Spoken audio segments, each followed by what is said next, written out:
Good evening. We're going to start out the podcast with the most important news of the week, and that is who do you have in the Rashard Mendenhall Race War Bowl, whites versus blacks? Kent, you take the floor first. One of the funniest breakdowns was I don't know if you guys follow Will Compton on Twitter, but he did actually a very funny breakdown of it. They would dust us. Yeah. We would need the game to be played in a rainstorm. Let's just start the show. McCaffrey and a kicker. That's all we. Goes to the sidelines. Has a man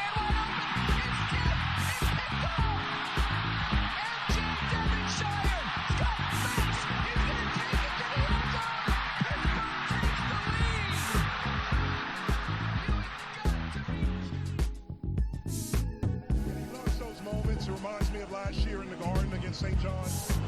And guys just stepped up. Blake hits a what the hell three. You know, we're like, what are you doing? And he's done that all year. Klicka out to Bizzario. It's over. The Pitt Panthers have upset Wisconsin. Anybody if he hits his field goal. Up and got it. Sauls does it again.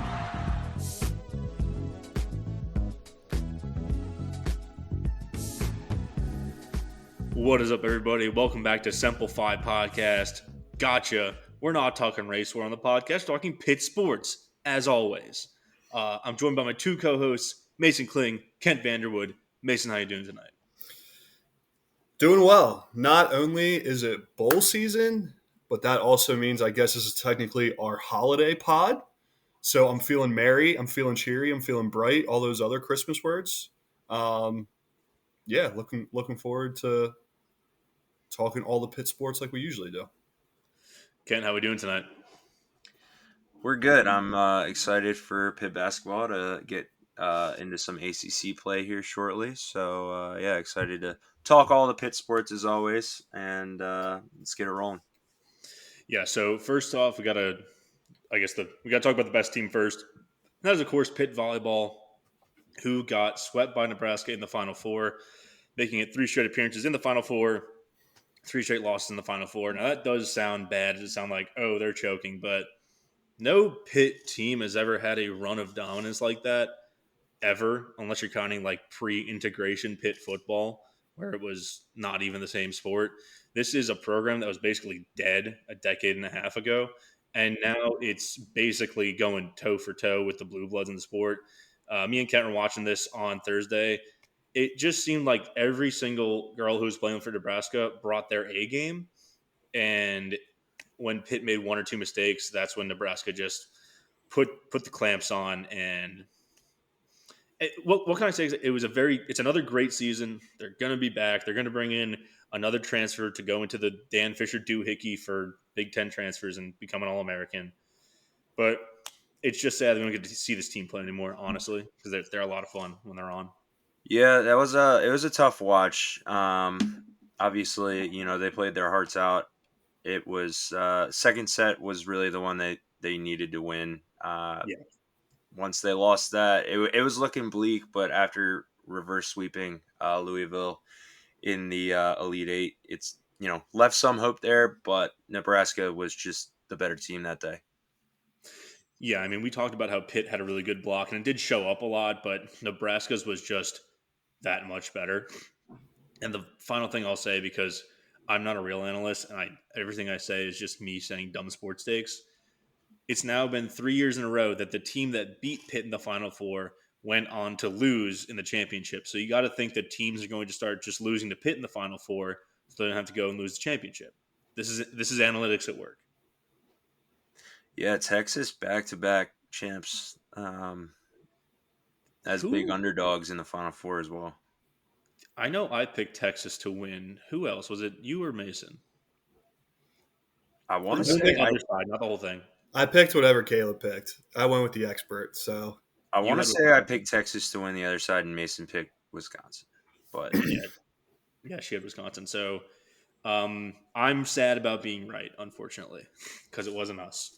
Well, only half right, I suppose. Real What we quick, should have done, we screwed up when we made our picks and we fell for the whole, like when they do the Sunday Night Football graphics and everybody Mhm. picks the same team.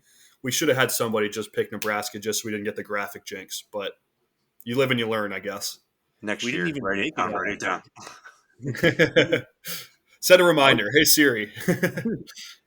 I was actually thinking about that in the moment. I was like, "Damn, we did the everyone picked the same team thing," and it really just that one came back and bit us in the ass, I suppose. But Sorry, Cat what can you Flood. do?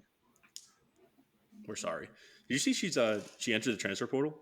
Yeah, that's the other big Pitt volleyball news. Since that match, Cat Flood has entered the transfer portal, assumingly trying to get more playing time. Is that Yeah. So, real quick explainer. We know she's a serving specialist, but she's actually listed as an outside hitter.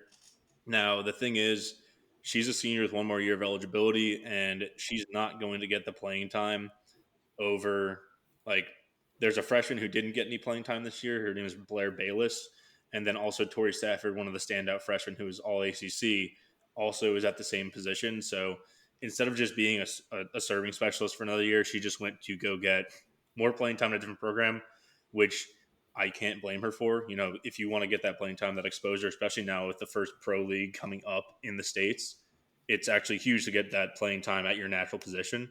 So honestly, because she gave us so many moments, like she was huge in beating Louisville both times this year. She gave us the Elite Eight. I made the laser eyes photo last year in the Elite Eight in Wisconsin. Wish all the best to her. Understandably, she wants more playing time when she got passed up by a freshman. You know. It's the name of the game. Mm-hmm. Yeah, you gotta respect that. We'll miss you, Cat Flood. We'll miss the split color hair and the special serves and the Couldn't have laser said it eyes. better. And the laser eyes. Most Couldn't have said it importantly. better myself. Real quick, Pitt basketball. Yeah, Yeah, they handled business. They won. They did what they were supposed to. Yeah, Um, there's not a lot to take away except for the new lineup, which is, I guess we called it last week. Guillermo started at the five, and the report is they're going to start moving forward, going with him at the five. My only takeaway is that they should get Zach Austin the ball more on these athletic freak dunks, but he had a it's probably crazy dunk on that fast break. That's just grown man get out of the way kind of dunk. Mhm. LeBron esque, some might say. Uh, it was Some really are saying. cool. Yeah, some being me with my player comps, but yeah, no, he played pretty well. I don't really think anybody necessarily had a bad game, but that I feel like that lineup not only like it kind of gave a jolt to the entire team. I know it's South Carolina State, yeah, but they did really look better. Yeah, I think it's the lineup we asked for, and I personally am glad they're sticking with it. Moving, I don't know how far they're going to stick with it through ACC play, but they're getting used to it now. They're working out the kinks. They've got what is it, Purdue Fort Wayne coming up, right? Get off the page here. Yeah, Purdue Fort Wayne, who is 11-1. Mason said, "Don't sleep on them." He was right. We stayed woke. Unfortunately, we're woke now. We're losing our Bud Light sponsorship, which we don't have. But after Fort Wayne, I mean, I don't want to overlook it, but ACC play starts. So going to Syracuse on Saturday, December 30th. Judah Mintz has been having a stellar start to the season for them. And then home opener ACC play, January 2nd against UNC. These are Fort Wayne has become a much more tough game, probably since they scheduled it. And then to open up ACC play with those two teams before getting Louisville on the road, which it's not the usual Louisville team we're used to, but it's a week of tests. It's a week of tests coming up. yeah, and technically, we have already started ACC play with we already have an L at home to Clemson, which is super tough. It's tough to go into the end of December into the really thick of the ACC play, already starting 0-1. So that one hurt, but we'll move past it. Let's start hot. You know, with these two games. The good news with Syracuse, yes, Judah Mintz having a great year. No more Joe Girard though. We already got the Joe Girard game out of the way with Clemson. There's another one. There's another Yeah, Georgia argument. yeah, but we'll be good by then. We'll be good by then. Don't worry about it. Okay. But yeah, we don't have to see him in Syracuse orange. So spin zone. But yeah, we get started two pretty solid teams off the jump. I'm pretty sure UNC is going to have our number after the sweep last year. So this is that's a huge test on January 2nd. Right? Yeah, January 2nd. Yep, ESPN, 7 p.m. I'm just now realizing that the Louisville game is on January 6th.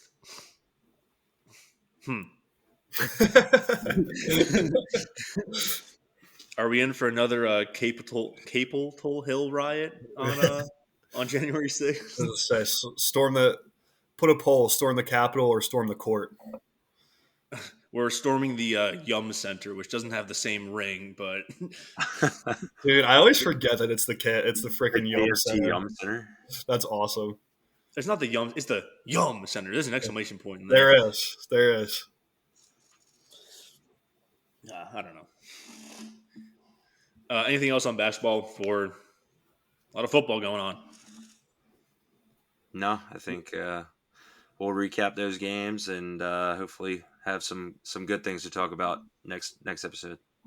Don't let the 2-3 zone. Don't fall for the smoke and mirrors. Just give the ball to Blake Hinson and let him shoot. Shoot him out of it. That's my game plan for that game. Beat UNC. I don't know. That's all. Put a man in the middle. Knock down your threes. Yeah. Oh, I gotta pull up the transfers here real quick because I do not have a list of them. The ones that usually my scale for how big portal get is just physically how many times I see it on Twitter, and the ones I saw the most were the Clemson DN today, and then I believe also the DN from Kansas State. Don't ask me to name names, but I did see some purple and some orange that are now blue and yellow.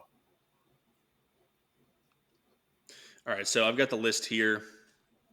The Clemson DN, as Mason said, is David Ojigbe, I believe. I probably butchered that name.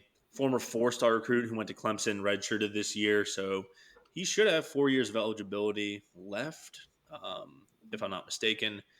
Nate Matlack is the Kansas State DN with 1 year of eligibility. Ojigbe is 6'2", 235. Matlack is 6'4", 220. We had Tamon Lynham, the cornerback from Nebraska, hop in. I believe with 2 years left. This thing is not updated at all because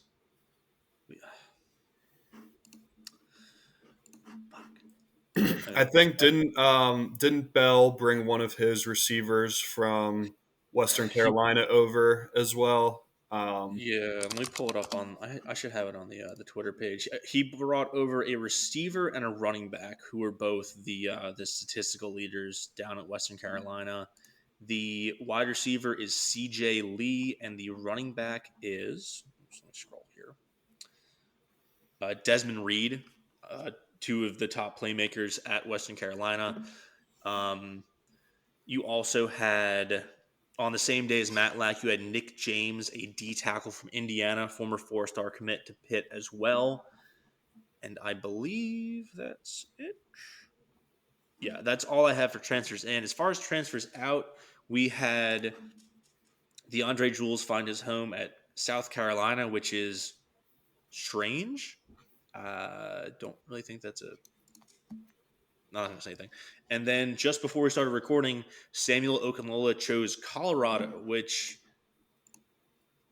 I want to talk about that for a second because I think that's a very weird decision to make with Colorado not really producing a lot of great NFL talent on the D-line. Deion Sanders effect. I was going to say, that's all Deion. For sure, it's the Deion effect, but I mean, he got offers from schools like Texas A&M, USC isn't serious, but like Mississippi State, Ole Miss, Michigan State, Florida State, Mizzou. Like I would have understood if you went to an SEC school, like Jules did, because you're going to get a bag there, and also you're going to play SEC talent. It's going to look good for film and stuff. But Colorado, obviously, is the Dion effect, like you said, but I don't know. I'm also bashing on the decision of a 19-year-old. So I mean, it's one of those things where you got to just think just from straight up exposure perspective too. Like, yeah, Colorado games are going to be on TV. Who knows what the playing time would have looked like if he went to an Ole Miss or an A&M where they're, like you said, throwing bags at everybody, and you got to like kind of split the pot then with playing time. Maybe that was a little bit of what went into his decision, but yeah, I mean the scheme is not great there. He'll probably walk right on and start right away, I would think. Yeah, for sure. If I had to guess, that was kind of why, but I don't know. I will say though, I want to loop back to I think the first episode we did on transfers when you said, it did seem bleak because we didn't get any transfers in. You said, let them cook, and Ojigbe, the Clemson transfer, is probably one of the biggest transfers in that Pitt has had in like recent memory. I honestly couldn't name one that's like pops more as like a day one, like this guy is going to change things transfer. You know what I mean? Yeah, that's a big get. I was kind of looking at his resume before we recorded. Super high rankings in all of the national top 300 player recruiting services. Let's see, number 242 or 245 on ESPN, 183 by 247. Yeah, it's just one of those situations where I'm sure Clemson had a ton of D-line recruits, and he just wasn't going to be playing anytime soon. So, yeah, Come get on the Charlie Partridge train, baby. Yeah, super excited for him and what did I say, Nick James. Also, easiest like Nick James as a D lineman, easiest like sack tweet ever. It's Nick James, bitch. Come on. Yeah. Cue the Chappelle Show gif a while too. Get that one in the draft sack. We'll definitely be using that one. Will do. Now, in terms of what's left in the portal, like what I would think the only position they might go after is quarterback, if I had to guess. Maybe an O lineman. I guess probably interior O lineman to like bolster the depth there. But in terms of the rest of the defense, I don't think they're going to go after unless there's like a top tier cornerback that wants to come join the defense, because that we did lose all three of our starting cornerbacks from this year with Mr. Thursday declaring for the draft. Also, thank you for the retweet, MJ. But yeah, other than that, quarterback, O-line, maybe cornerback, maybe another cornerback, because we are bringing in one, but you probably need another in case someone doesn't pan out. Yeah, for sure. I would definitely name those positions as well. It'll be interesting to see kind of how the quarterback situation plays out. I'm sure that's the one on everybody's mind at this point. Yeah, I mean, it's just we're in wait and see mode basically, and I know as soon as I drop this podcast, there's going to be some sort of name linked to us. Just it's how it happens. Hey, what's up? This is Zach in post-production. Posterdamus has struck again. We had another transfer job while we were recording, and we didn't see it. That would be former Oregon State tight end Jake Overman, committed to the Panthers during the show. I would think that he's going to be playing in some sort of backup role to Gavin. I believe he has 2 years of eligibility left, so he'll be around after Gavin uses his final year of eligibility. We got to replace both Eric Ingerson, the recruit who flipped to Nebraska earlier in the cycle, and Malcolm Epps, who does not have any more eligibility left to play college football. And just another good get at a position of need for the Panthers. And with that, back to the episode. We can at least cross Kyle McCord off the list. I know that was one that there were some rumors swirling there. Thank fucking God, dude. I want to talk about this for a second because I have so many thoughts on this Syracuse staff. First off, like I've said, it's oops all recruiters. There's no coaches. There's no coaches on this staff. Elijah Robinson was a recruiter at Texas A&M. He coached the D-line. The D-line was consistently very bad. I have no idea what kind of offense they're going to run, and it tells you a lot that Kyle McCord, a OSU 5-star transfer, his best option was Syracuse. He got kicked out of Nebraska. He was going to go to Nebraska, and then they flipped the Raiola, the number 1 quarterback in this class. So he got kicked out of there, and then he's like, "Yeah, I'll go to Syracuse." I'm going to put it out there. What do you think Kyle McCord looks like without Marvin Harrison Jr. to bail out his ass? That's a question I have for the men in the orange. I have too many Ohio State friends. I have really strong Kyle McCord takes that for a team I really don't even like. Yeah. It's just weird. If I don't have a better word for it other than weird. You know what it feels like? It feels like a JT Daniels, Keaton Slovis style transfer. Yeah. It really does. It really does. Do we have Syracuse next year? We have them every year through the current ACC scheduling agreement. So we'll see. I will say NC State's actually putting together a pretty good class. They got Grayson McCall from Coastal, and they got the Duke running back who torched them this year on the ground. So I like what they're doing there. Yeah, Grayson McCall's a good get for them, honestly. Yeah, because they lost their backup, and obviously Armstrong was out of eligibility. And if they can run the right offense around McCall, that's going to be a dangerous team. Any other big transfers you can think? I mean, I guess Riley Leonard went to Notre Dame. We talked a little bit about that last time. I think the Kyle McCord one was kind of the other big news. Anytime those quarterbacks from the Power 5 programs go, it's kind of what you hear about. The Mississippi State guy, he went to Washington, which I think is actually a pretty good get for them. Oh, and UCLA's quarterback just transferred to Oregon. Yeah, Dante Moore, that's another weird one to me because they already got Dylan Gabriel from Oklahoma. Yeah. They have Ty Thompson on the roster, who's been passed over for 3 different quarterbacks now. You got to think he's going to transfer out. And then they went and got Moore. Well, I guess like he's going to start next year, but I don't know about that one. And then you had the USC quarterback, number 1 in last year's class, Malachi Nelson, is now in the portal, which something stinks at USC. I'm going to say that they had a lot of guys enter the transfer portal recently. Arch Manning come to Pitt. They had Malik Murphy left Texas, the 2nd string. Interesting. They currently have him projected to Duke on 3. Which, that actually makes sense. I feel like that makes sense. Diaz, I guess, that's news too. Manny Diaz gets hired at Duke. So do we play Duke next year? Because that's going to be a fucking rock fight. The Dews Diaz games are always just horrible, terrible watches. Yeah, nobody's going to want to watch that one. No. Put it on the CW.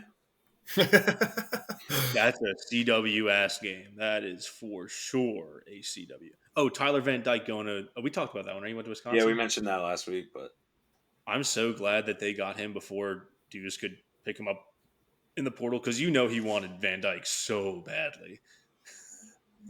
I'll be honest. I don't care who Deuce wants. I care who our new OC wants. So for sure. Yeah. Well. I don't think there's anybody else. Dudes, take the backseat on this decision. Please. Yeah, please.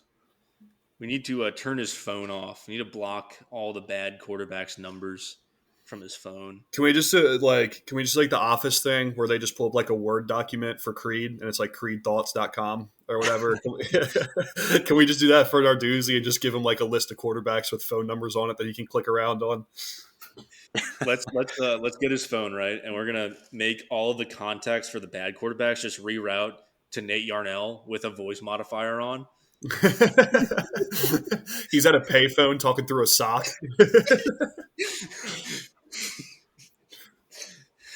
This is Deep Throat. I mean, Tyler Van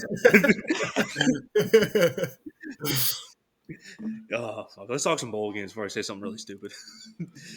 I've got the bowl schedule up here. I'll be honest, I have not watched a bowl game yet. I've been busy with other things because a lot of these have been on while I was at work. Like the famous Toastery Bowl. That was on when I was at work. That one was electric though, because Western Kentucky came back down 28-1. So yeah, of course, like the stupid name bowl produces the all-time classic. So that was also the former Bahamas Bowl because they canceled it for a year because they're redoing the stadium. We had a 13-9. We had a 13-9 in the Avocados from Mexico Cure Bowl. Shout out to Miami and App State for doing that. We have the FCS Championship this weekend between Montana and South Dakota State. They are the 1 and 2 seeds, and South Dakota State is a 14-point favorite in that game. South Dakota State rolled. They killed Albany, dude. It was ugly. I think they dropped 56 on them. I was watching that game at like my sister's graduation party because it was just like pretty much the only thing on. Threw it on and I was like, okay, this isn't even worth watching. We're not doing sports tonight. Did you guys see the game-winning 2-pointer from Montana on the other side? It was a crazy broken play, and the quarterback just somehow finds like a tight end in the back of the end zone. Go look at it if you haven't seen it. Hopefully the championship game will be better than that fucking Albany game. In terms of bowls moving forward, are there any that stand out to you as like interesting, good matchups? What are we feeling here? Have we talked about the Pop-Tarts Bowl? I was going to say that one stands out just because that's awesome. I can't remember. I know we've talked about it off air for sure, but I think we need to bring onto the pod the fact that we have the first ever edible mascot in the Pop-Tarts Bowl.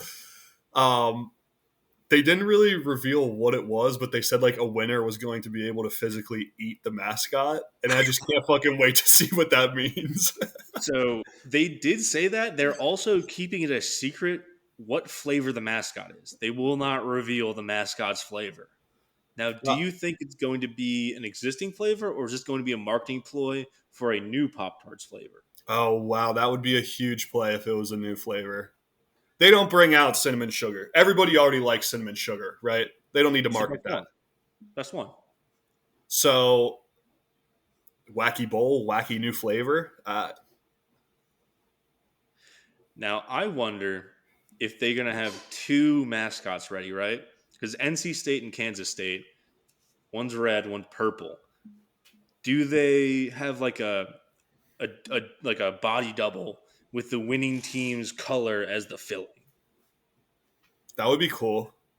That would be cool. What if, is there a person in this edible mascot costume, or is it just an edible statue? Oh, that's a great question. In my head, I was picturing some sort of suit that a person would be wearing. Okay, so I've got dubbed the first of its kind. The Pop-Tarts Bowl mascot will interact with the crowd during the game, but by the time the final whistle blows, the toaster pastry character will, quote, transform, end quote, into a snack for the victorious team to feast on. See, to me, that feels like somebody wearing something, going and changing, and I don't know. Maybe that's just what I'm kind of wishing for, but you guys need to see this picture. I mean, that's fucking horrifying. Somebody wearing something and then going back into the locker room and they bring out the statue. So I need you guys to click on the link here to see a rendering of the quote edible mascot. This is I think God stays in heaven because he too fears what he's created. That's so funny. Oh my gosh. That's exactly what I want. We need to tweet this picture out. I want a little stick figure person Pop-Tart running around. We're going to do a side-by-side when we actually see this in person. Yeah, well, not in person, on TV. You know how, like, for the Super Bowl, you can bet on, like, Gatorade color? What if Zach, for this game, like you said, it could be purple for Kansas State or red for NC State. Like what if you could bet on the filling of the Pop-Tart? That would be electric. I'm going to bet on red because it's red in this picture. It is. Yeah. The mouth is horrifying. It looks like just ground up flesh in the Pop-Tart mouth of this humanoid mascot. Maybe that's the secret all along. The new wacky flavor is human. Should be a good game though, I guess. NC State looking for 10 wins. Kansas State still pretty good. I don't know. I'm more concerned about the Pop-Tart flavor here. I'm going to be totally honest. I mean, that's great marketing. They're going to get eyes on that game strictly for that. So great idea. I do hope that the game is as weird as the name / mascot of the bowl. That would be very fitting. I would enjoy that. I'm very excited just to see the winning team just go eat the mascot. Is the Outback Bowl still a thing? Do they still sponsor one? Because I want them to do like an edible mascot bloomin' onion. Oh, that would be incredible. I don't think they sponsor one anymore. I don't think that they do. Yeah, I don't think they do either. I would have to double check. But Duke's Mayo Bowl, the mayo eating contest, always electric. Now, I know that West Virginia head coach Neil Brown has said he will do the mayo bath if they win. I don't know if they said Mac Brown will do it. Mac Brown mayo. Let's see.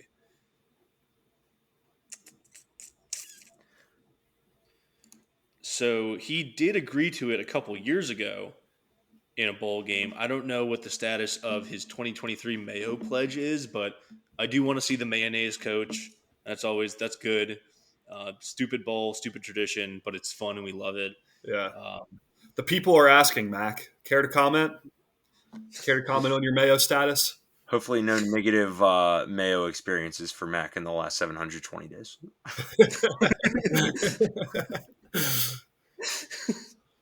It's like a mayo involved incident. Like it's a police report. So we have some pretty fucking bad bowl games coming up. The USF Syracuse one in the Boca Raton, the roofclaim.com Boca Raton Bowl. Awful, terrible. Yeah, maybe Zach, do you just want to like speed run a couple of these and we can do it like almost like word association? Like if Kent and I have anything to say about these, we can kind of just comment little quips and then we'll go through to like some of the more important ones here. Yeah, sure. So the Scooters Coffee Frisco Bowl, UTSA versus Marshall. Anything here? Never had Scooters Coffee. Sounds delicious. Yeah, I got Marshall. That's the first thing that came to my mind. Marshall stinks. We already talked about the Boca Raton Bowl with two stinky teams. We got the Union Home Mortgage Gasparilla Bowl between Georgia Tech and UCF. No thoughts. I got nothing. I got nothing here. We got the Camellia Bowl between Arkansas State and Northern Illinois. I think this is the only unsponsored bowl, which is unique, I guess. That's kind of sad without a sponsor, though. It feels like we're leaving something off the table there. I think it's like a Camellia festival or something. Let's see. The Simple 5 Camellia Bowl. Yeah.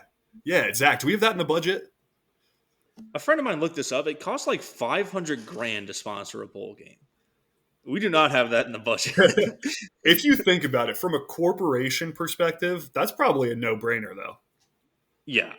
Also, the Camellia Bowl has 9 major sponsors, including Alabama Power, Alabama Public Health, Allstate, the City of Montgomery, Coca-Cola, Montgomery County, Regions, which I have no idea what that is, not going to include that, Ticket Smarter, and Event Pipe. Terrible company name, right? You do not want to be called Event Pipe.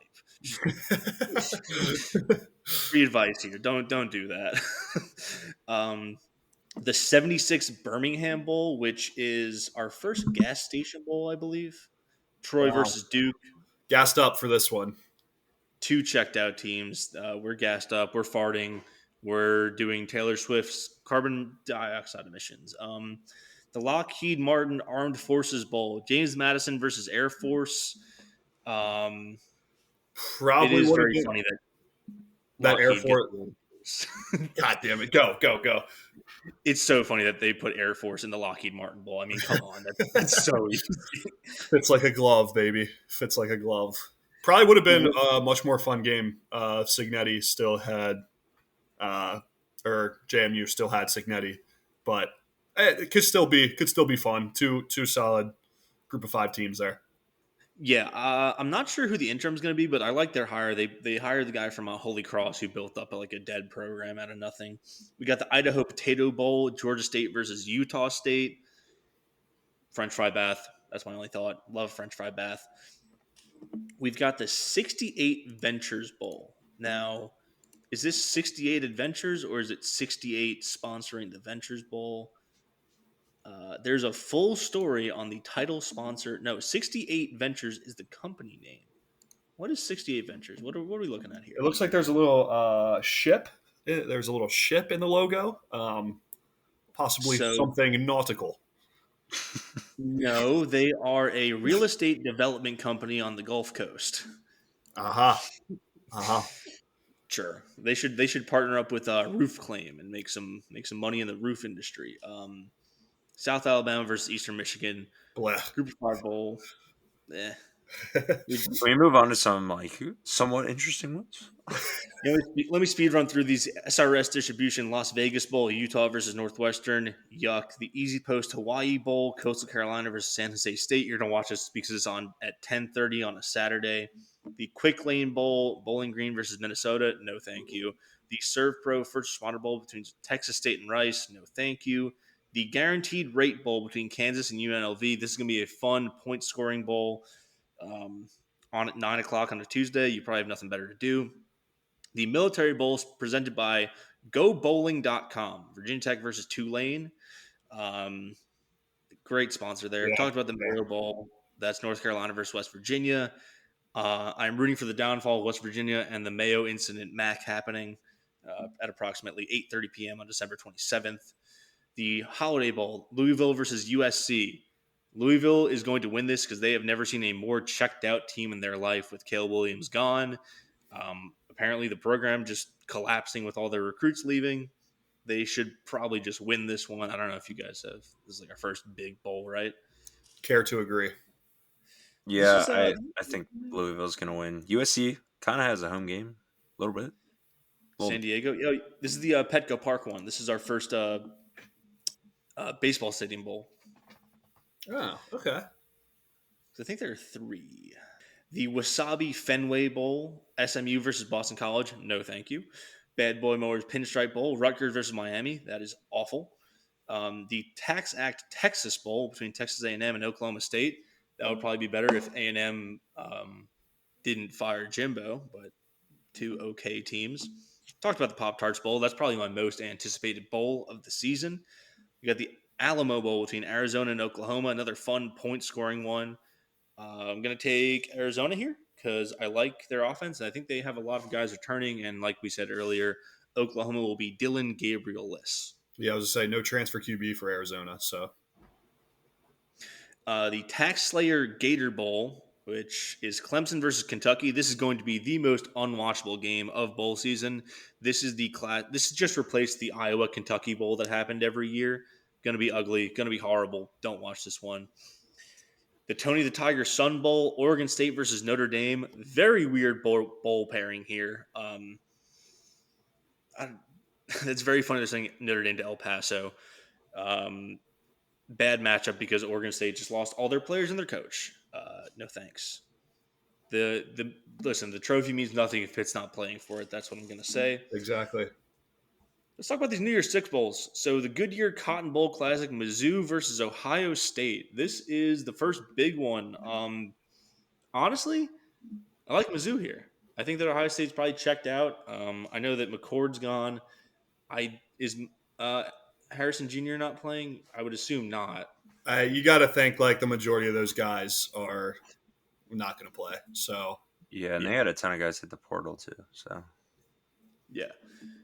Would be a great season for Mizzou if they cap it off with a win in Year 6 against Ohio State. I think they have 1 win versus Ohio State all time. I was doing some Winsipedia, fucking around at work and just doing all the bowl matchups. The Peach Bowl between two odious programs, Ole Miss versus Penn State, two fake good 10-win teams who could not beat any of the good teams in their conference, so they have to go play each other. No thoughts here. Ole Miss had a good offseason in the portal, so. Did you see that Spencer Sanders was declared academically ineligible for the bowl? Jesus Christ.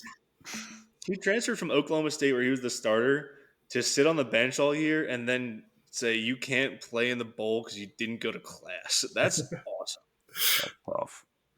Is that a dude's rock moment? There's a Music City Bowl between Auburn and Maryland. No, thank you. Orange Bowl between Georgia and Florida State. Personally, if Florida State wins this one, they should claim a national championship. That's what I'm going to say about this one. Yeah, I think that's like the only reason we're going to be. I think most people are probably going to be rooting for Georgia in this one. Florida State in this one.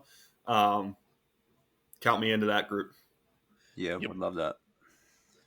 Carson Beck coming back for another year, by the way, at Georgia, starting quarterback. Barstool Sports, Arizona Bowl, Toledo versus Wyoming. No thoughts on that one. Just fun commentary. Yeah, I was going to say, shit'll just get weird there. Yeah. The ReliaQuest Bowl, Wisconsin versus LSU. LSU is not playing with Jaden Daniels. Do not care. The Fiesta Bowl, Liberty versus Oregon. Oregon's going to turn them into a fine paste. If I had to guess. Yep. Oregon will crush them. Bo Nix, yes, no. Doesn't really matter, but I would think probably no. Just throw Dylan Gabriel in there. No, he's playing. He's playing the Fiesta Bowl. Wow. Liberty, I want to see what the line on that game is. Liberty's going to get shit bumped. Yep. We've got the Citrus Bowl, Iowa versus Tennessee. This is the worst styles clash I've ever seen. Do not watch. And then 2 playoff games. We got the first one, Rose Bowl, January 1st, 5 p.m., Alabama versus Michigan. Who do you guys got? Give me Michigan. I'm mad that Alabama made it, and Michigan's been top team all year. Give me the Tide because everybody is so fucking mad that they made it. Of course they're going to go and beat Michigan, and then they get to go and say, everybody, oh, we didn't deserve a chance. We just beat the best team in the country. Blah, blah, blah. I'm from Alabama. I'm an asshole. That's just I don't want that to happen. I looked in the crystal ball. I saw it. So I'll be rooting for Michigan. I agree with Kent. Alabama shouldn't have made it. I want them to fail. Unfortunately, I do see a path to victory because they are Bama and they hit their stride at the right time. The defense at Michigan, Ohio State's defense is very good. I would say that Alabama's probably has more talent on that D-line.